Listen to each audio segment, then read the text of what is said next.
My countrymen, good evening. Uh, I am now addressing the nation together with the civilian, military, and police sectors, the organizations that would count in our enforcement of the laws to protect the people of the Republic of the Philippines.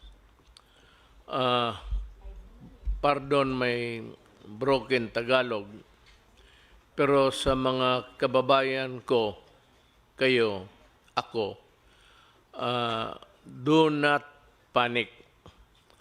Huwag kayo masyadong may stress na parang hindi mo na magawa ang gusto mong gawin. Pwede pa rin, pero may restrictions tayo. May mga kondisyon dahil nga sa crisis. The crisis is very, very clear. COVID-19 is spreading all throughout the country, including the Philippines. Ang ano natin dito is there is no cure. Wala naman tayong mabili sa mga butika, pharmacy to buy the medicines to cure COVID-19. It's a virus. Ang panglaban lang natin dyan yung katawan natin na medyo in good health, na walang sakit. Yung medyo mahina, make yourself healthier by whatever means, maybe food, vitamins, but most of all, try to obey what government is suggesting or ordering you to do. Huwag kayong matakot, huwag kayong manervyos, pero wala pang sabi ko, mga antidote nito. It would only come in a form of a vaccine. Kagaya ng kagating kayo ng aso, tapos there is the tawag nilang rabies or rabies, if you may, pang-away. Sarili rin niyang it's a form of their germs, mutate lang to fight, to warm our bodies, magbigay ng signal sa katawan natin na merong mga germs na pumapasok sa katawan mo, and the only way to fight it is to yung mga sundalo na tawag nila antibodies, yung pang-away mo sa mga madudumi, mga kagaw, germs, sila yung ma-alert at sila yung papatay ng virus. But until now, wala pa ho yan. So, nandyan na yan. It's a serious one. It is true. Huwag ninyong maliitin. Do not minimize it. I said, but do not kill yourself with worry, because government is doing everything possible to make it at least controllable. But kung kayo po ay mag-cooperate, pag hindi kayo na-cooperate, the problem would start. And it would start with you and end with you pagka ganon. So, yung mga sinasabi na social distancing, sundin lang po ninyo. At yung mga binibigay na well ahead ng Department of Health, sundin ho ninyo kung anong sinasabi ng mga doktor, kasi sila po ang marunong niyan. Ang military, ako, lahat, na hindi doktor, walang alam, wala kaming maitulong sa inyo. It's only the medical people and medical experts who can help us. So listen to them. Dito sa atin, it's Secretary Doke, and Secretary Doke would articulate kung anong nalaman niya, anong bago na pumasok na impormasyon, and he would tell us what to do. So it's very important to give credence to what he says. Ang importante niyan, sumunod kayo. At meron ho kaming itong task force, interagency to, kasali na ang military pati police, kasi kailangan namin ang tulong nila kung sakali man lalala talaga to. Maybe this would create a public disturbance, disorder, but tingin ko hanggang dyan lang naman kasi, I know that you want to follow because you want to help everybody, including yourself and your family. Meron ho kaming resolution ngayon, but maybe I will convert this into an executive order para masunod talaga lahat. Ang sinabi dito, ang una, ang resolution, is yung a province quarantine is advised when there are at least 2 positive COVID-19 cases belonging to different municipalities, component cities, or independent component cities in the same province, ito ng national capital ng isang probinsya. Yun ang definition kung ano yan. Ito namang LGUs which have imposed community quarantine in the respective jurisdiction upon the declaration of the state of calamity shall be allowed to access their quick relief response. Ang ibig sabihin ho, yung ano ninyo sa probinsya ninyo which you have prepared can now be utilized to the fullest with the help of the national government. Itong isa, work in the executive department. Yung departamento ko, yung akin, kasi tatlo yan. Department, ang executive department, ako. Then, Congress is another department. Independent to yan. Hindi kailangan sumunod yan. May sarili sila kung gusto nila. And the other department actually is the judiciary. Magkaiba kami, pero tingin ko, ang mga trabahante sa lahat sa gobyerno na may alam kung anong mga bagay, public works, tourism, nandito sa departamento ko. Yung public health, nandito sa akin, so sila yung inutusan kong mag-aral at ito nga yung mga resulta namin. So work in the executive department shall be suspended during this period. Walang trabaho, suspended sila, walang pumasok, without prejudice to the formation of skeletal workforces of government by government agencies in order to maintain the unimpeded delivery of services to the public. Ibig sabihin sa mga opisina nasyonal,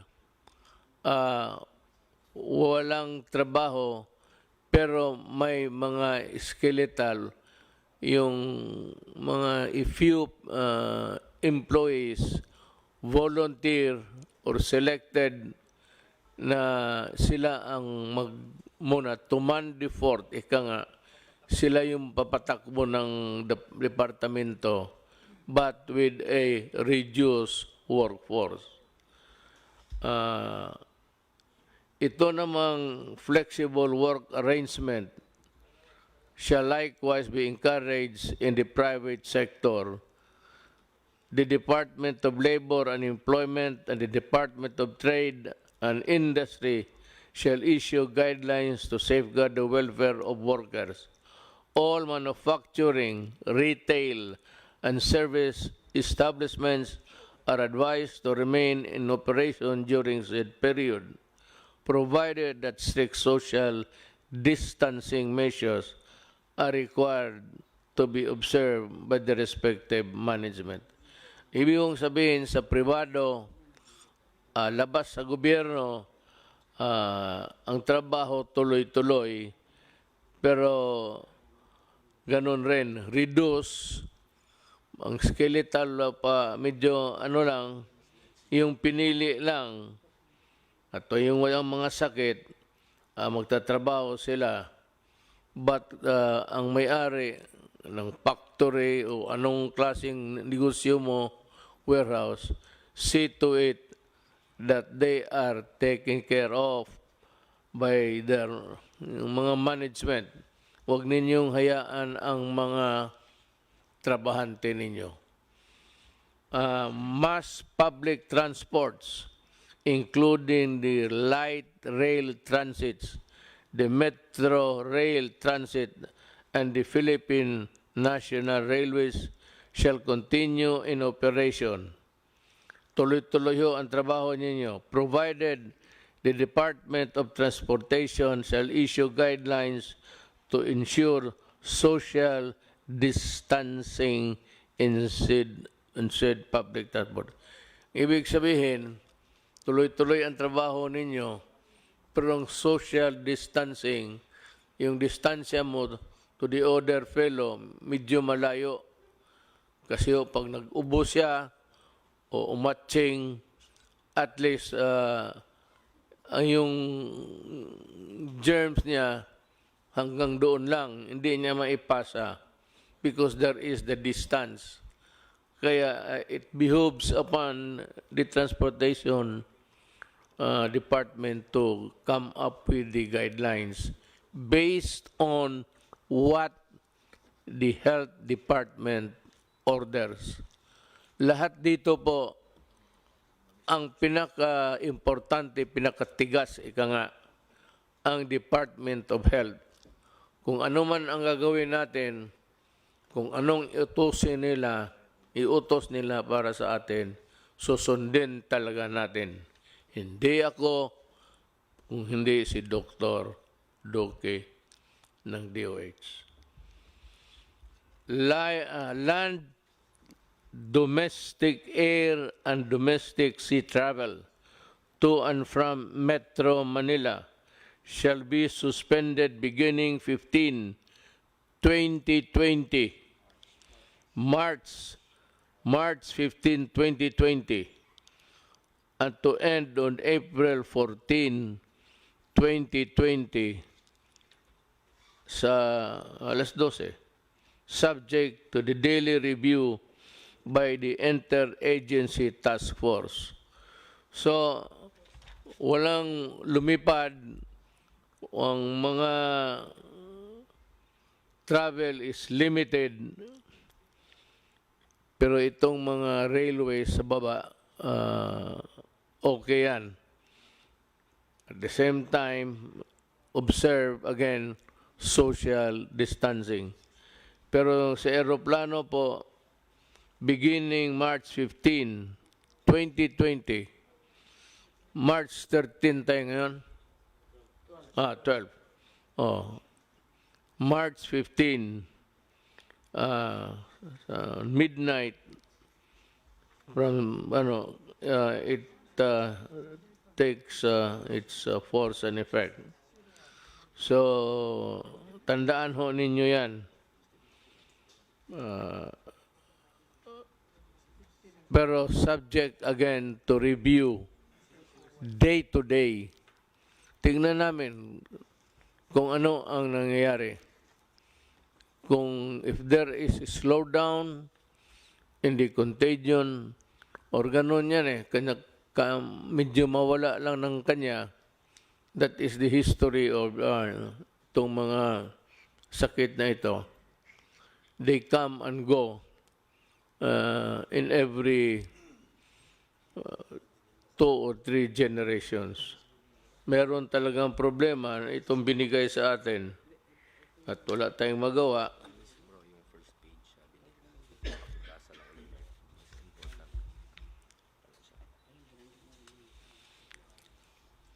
ah, ito yung talagang trabaho nila, the code alert system of COVID-19 public health event is hereby raised to code red sub-level 2.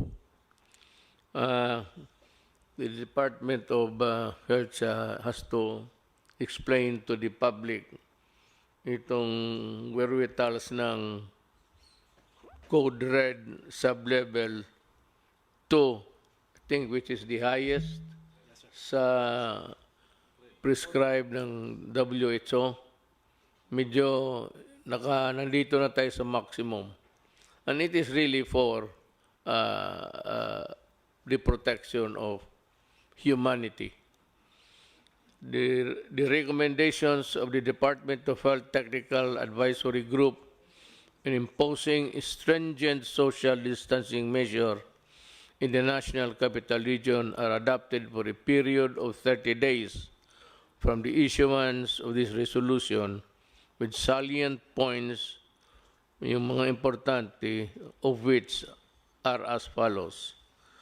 Yung mga importante na nakalagay doon sa social distancing measures.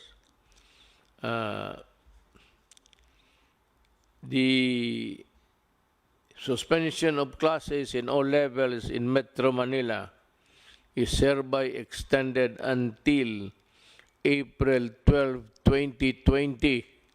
It's almost about a month. Ngayon, so walang klase, pwede kayong magbakasyon dyan lang sa bahay. Avoid, I'm sure may mga bagay-bagay dyan sa bahay na hindi pa ninyo nakita. If I were a student, estudyante ma rin ako noon, I would avoid yung mga bar, ano dyan, mga nightclub, maraming tao, where people congregate, tapos nandyan malapit kayo. Mag-ubo yung isa, mapasa niya. Pag nakuha mo, nag-ubo ka, pasa mo rin doon sa kabila. So try to avoid people, crowds. Yun, for your own protection. Huwag kang, may mga tao kasi, na magsabi, wala yan. Kung patay ka, patay. Tama. Pero kung patay, patay ka rin talaga. Wala rin tayong magawa. So, kaawa naman ang nanay, pati tatay ninyo. So, better just stay within the premises of the house. If I were you, alam ko na kung anong gawin ninyo. Bili kayo ng cellphone na marami. Wala naman kayong ginawa kung hindi magtulbok-tulbok rin dyan eh. I mean, everywhere that I look. Dito sa walang pakialam ang tao. Sige, nandoon na sa cellphone. So, we are reduced to a one village. Di mas malapit. Instead of talking, you have your cellphone. And that is a benefit which was not given us during our time.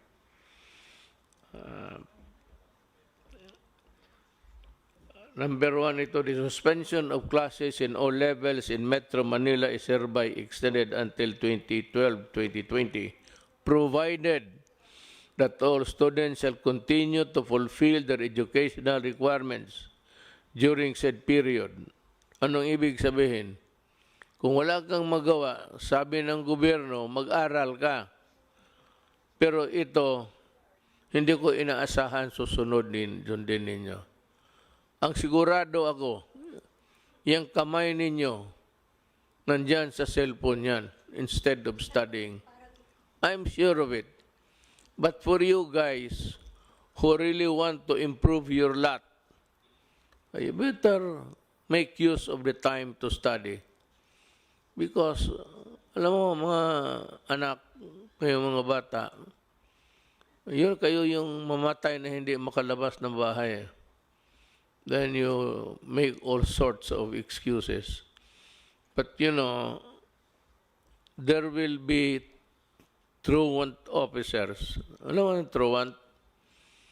Yan it's an American practice.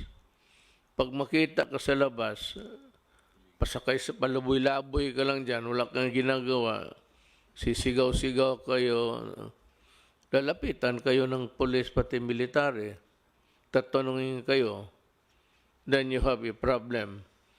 Pag sinabi mo na wala, nandito lang kami sa labas, and then, maybe, if you are arrogant, nadadalhin ka sa stasyon for record purposes. That you are disobeying, that you are intransigent, and that you are not fulfilling your duty. Alam mo, baski na there are a set of rules governing the responsibilities of a Filipino citizen. Baka hindi nyo alam yan. Meron yan. So, you have duties to perform also. Avoid trouble with the law, avoid trouble with anybody, just in the meantime, follow. Better just stay home and study. That is my advice. Pero kung ayaw ninyong sundin, you stick with your cellphone, ang gagraduate niyan, ang cellphone mo, hindi ikaw. Wala tayong magawa. Mass gatherings defined as a planned or spontaneous event where the number of people attending could strain the planning and response resources of the community hosting the event shall be prohibited during said period. Yung magplano, whether nakaplano kayo na mag-meeting o may rally, either naplano na ninyo, spontaneous na, sige, mag-ano tayo, gawin ito natin, total wala na rin tayong gawin, ganito na ang magsayawan na lang tayo. You know, I do not want anybody interfering in your enjoyment as a citizen of this republic. Ayaw ko na masita kayo ng police pati military. It could be messy. Kasi yung iba sa inyo suplado, and itong mga police pati military, they have their orders to enforce. So that if you are in this category of a grupo kayo tapos pag malapit, yung social distancing is no longer obeyed, and yeah, you are violating the rules, and if you insist, it is one of a just mere confrontation to something like disobedience, which is punishable under the revised penal code. Kung makipag-away ka, it becomes, baka masuntok mo then it becomes an assault on an agent of a person in authority.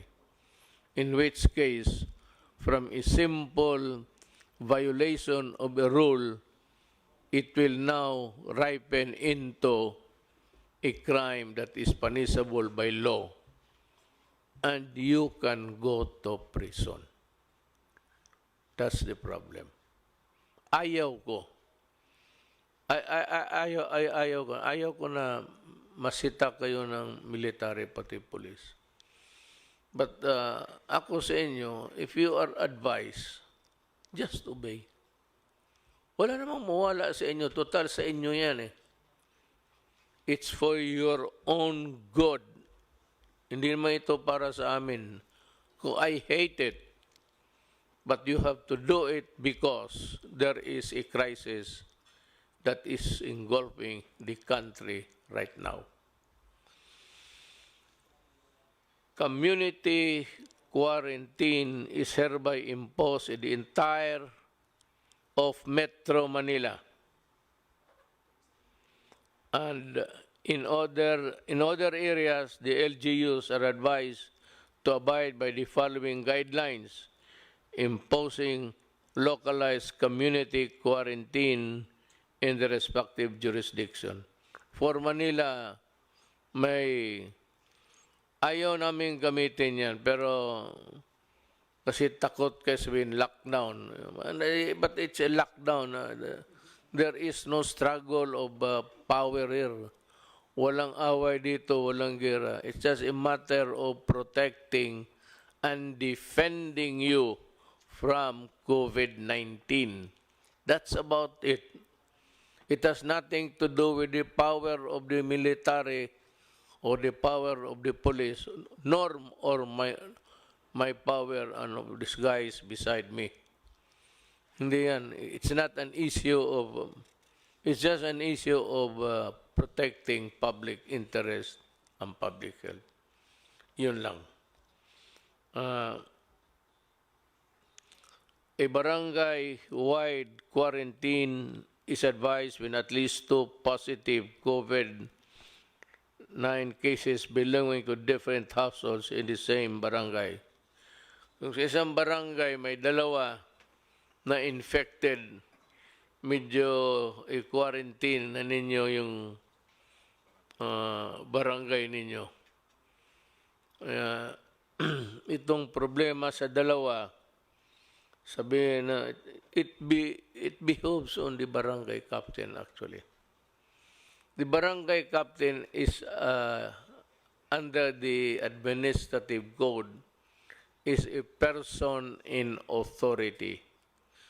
That's why kung makipagsuntukan ka ng barangay captain because he is enforcing the law o awayin mo, pareho ang kasalanan mo kung lumaban ka sa pulis or sa person in authority. Mabigat ang barangay captain and teachers also. Teachers, because of the nature of their work, are persons in authority because they are made so by the law itself to give them the stature in relation to the work of trying to mold and teach the Filipino students. Kaya ang teacher rin, kung utosan ka, sunod ka, pareho sa barangay captain. Now, if the barangay captain would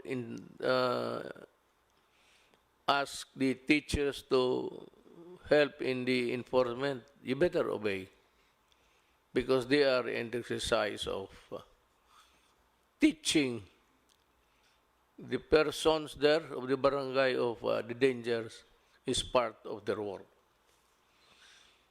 Then you have the municipality, citywide quarantine is advised when at least 2 positive COVID-19 cases belonging to different barangays in the same municipality.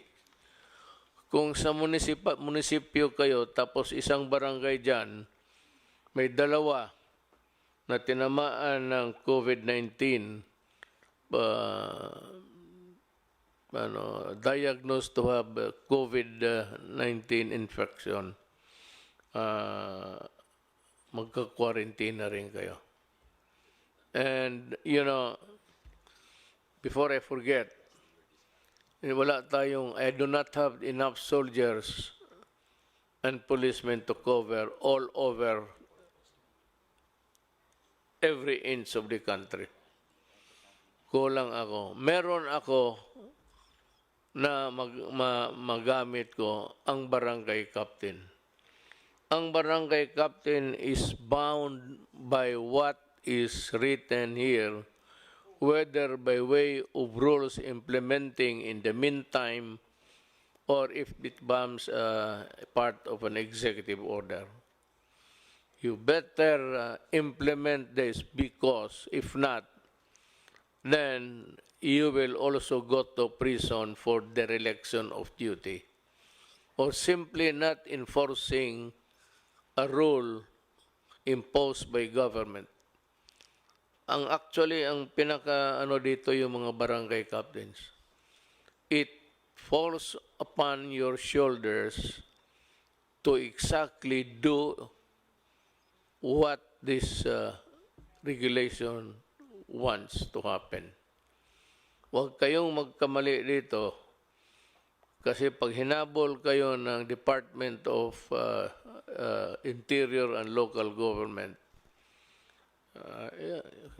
you can be dismissed or you can be suspended and you'll have trouble. And besides, I think the electorate will remember you for being a laggard.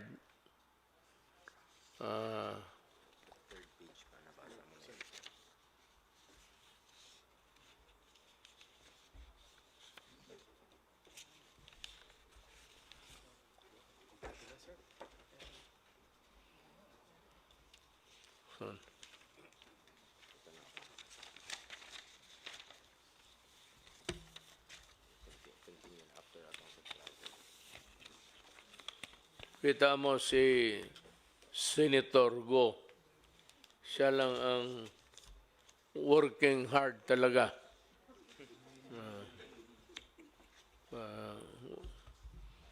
Yan ang public official. Really. Especially the barangay captains and the kagawads. No, you have been elected there. You sought the position. Hindi naman tayo. Pinili natin to eh. Nobody ordered us for us to be to where we find ourselves now. Matapos tatamad-tamaran ka. That's not the way how to do it. One is you go to, if there's a case, a good case against you, you lose the position and you are dismissed. And maybe in the worst case scenario, you'll go to jail. Better be always be reminded of that duty. Pinili mo yan, huwag kang magtamad-tamaran kasi matatamaan ka. Ginusto mo yung posisyon, magtrabaho ka.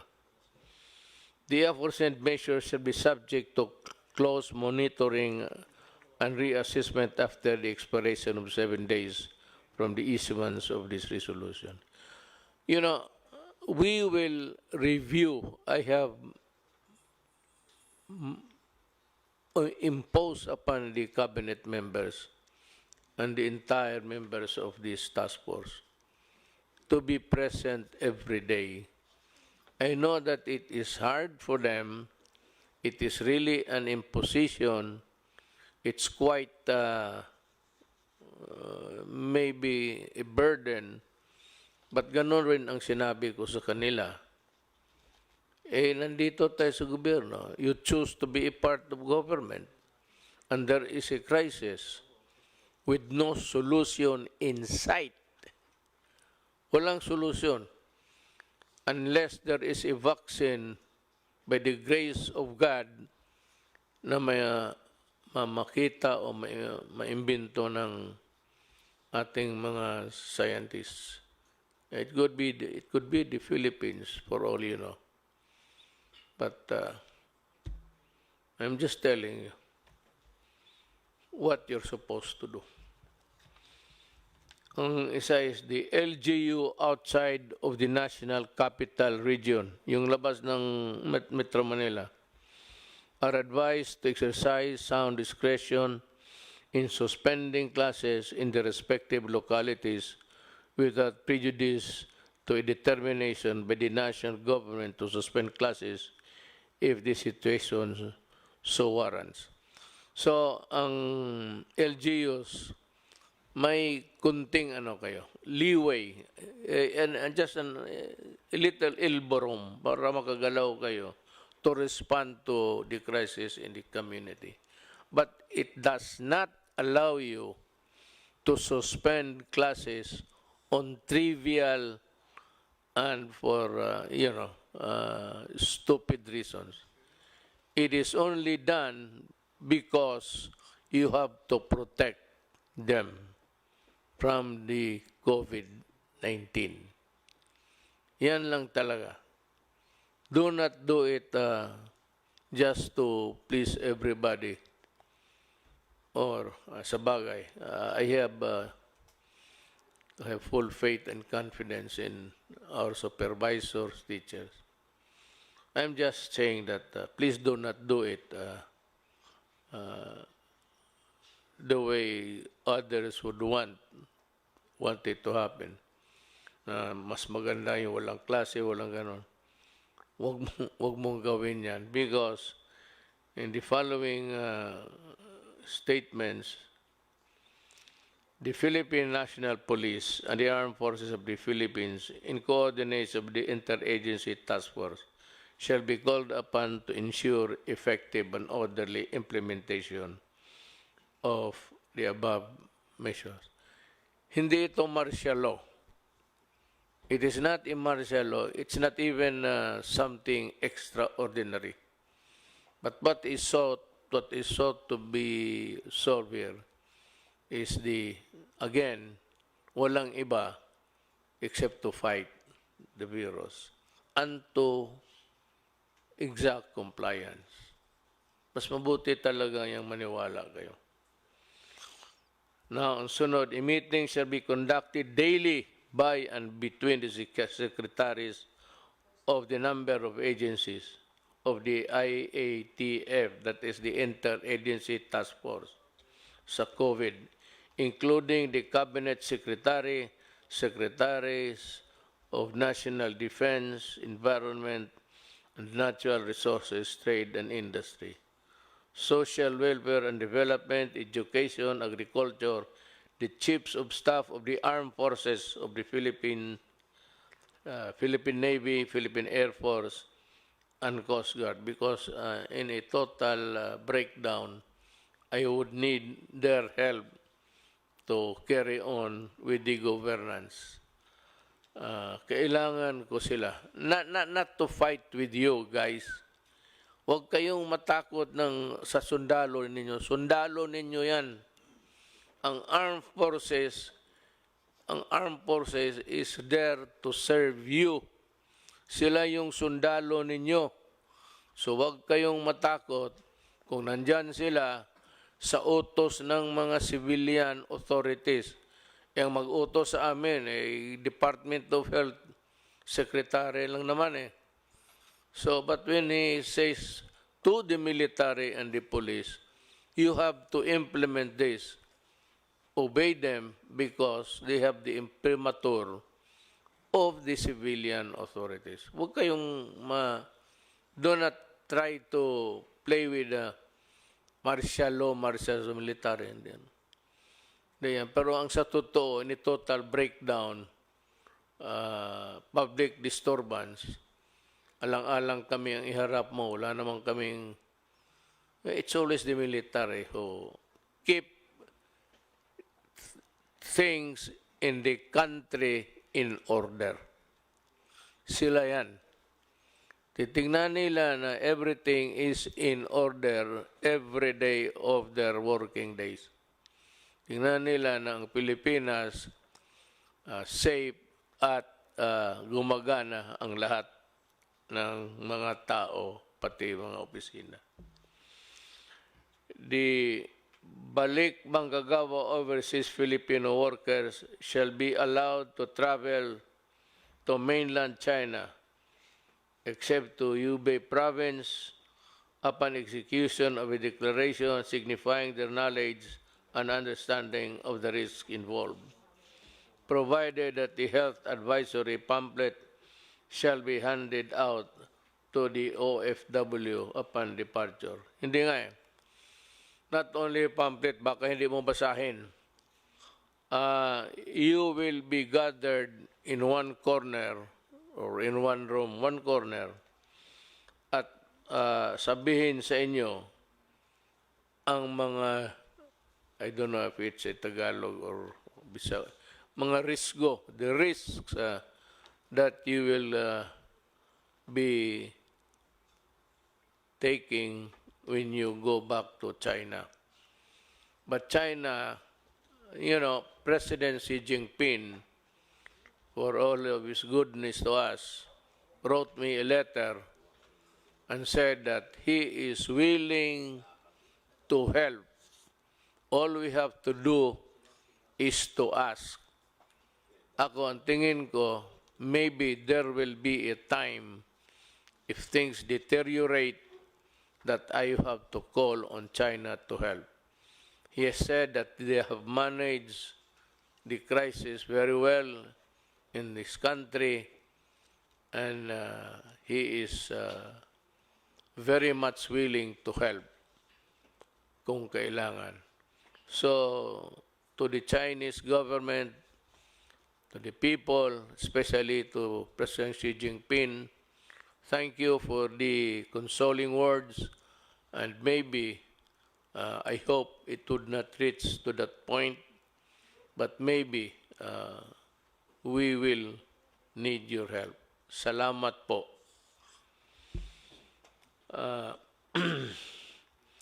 The entry travel restriction shall be imposed upon those traveling from countries with localized COVID-19 transmission, except for Filipino citizens, including their foreign spouse and children, if any, holders of permanent resident visa. Remember, Filipino, walang problema. Holders of permanent resident visa and holders of diplomatic visas issued by the Philippine government. Yung travel dito ang gustong pumunta, hindi tatanggapin, lalo na kung yung bayan nila has ordered a restriction sa travel. Mismo yung bayan nila hindi pumayag na mag-travel sila tapos pupunta sila dito, hindi rin natin sila tanggapin. But, ang Pilipino, pati yung pamilya niya, because they are Filipinos and this is their country, they are very much welcome to come back, lalo na sa panahong ito, if they want a more secure, comfortable place. Now, with regards to itong mga diplomat, hindi naman kailangan papasukin yan sila. Total, kung sabihin lang rin sa kanila, huwag kayong lumabas dyan sa embassy ninyo. Huwag kayo magpasyal-pasyal, dyan lang kayo. Kasi baka kayo pa ang magdala ng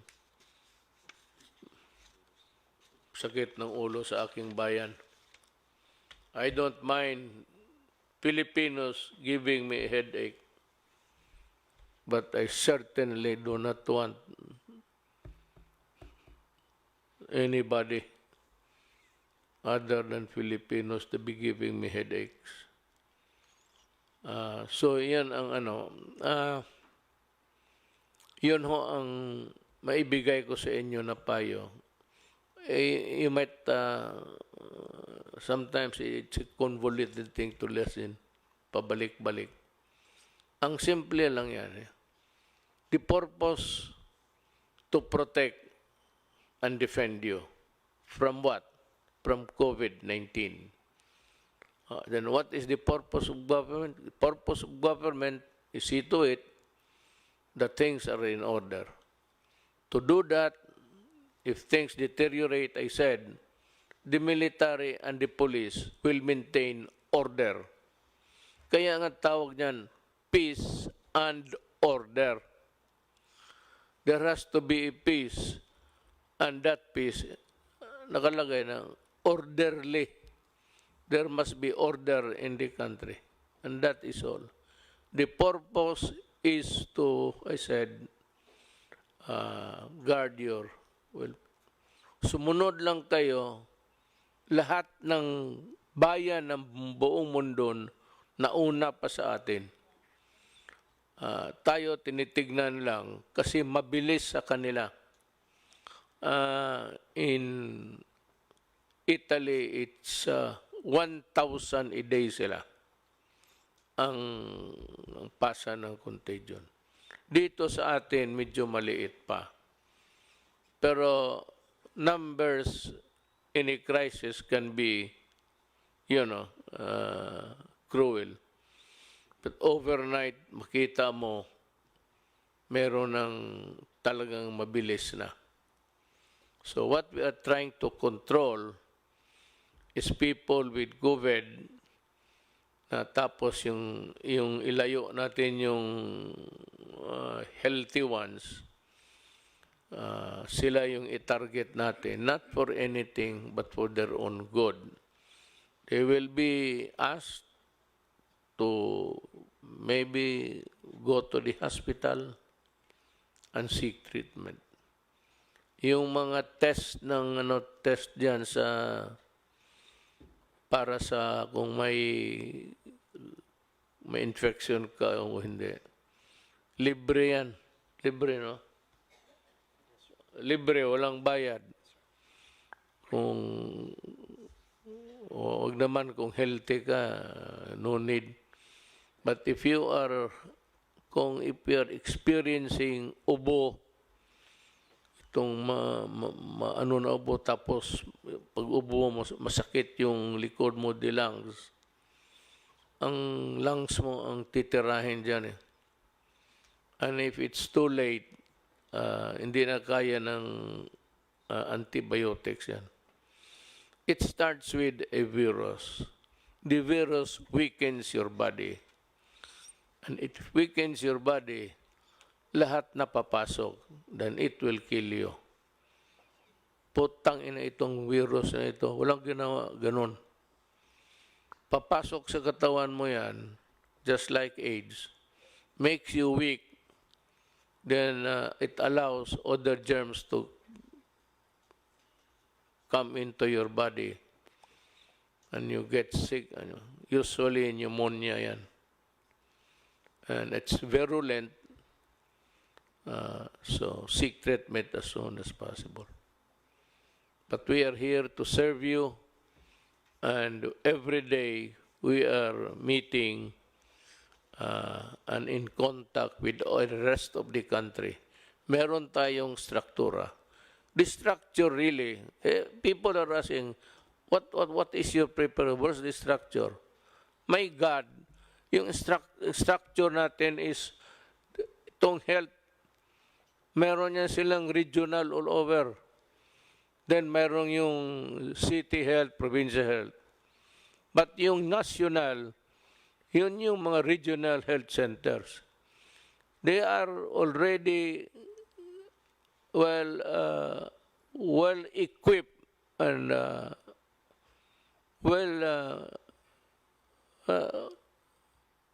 nag-aral na yan kung ano ang gawin nila. There is the structure.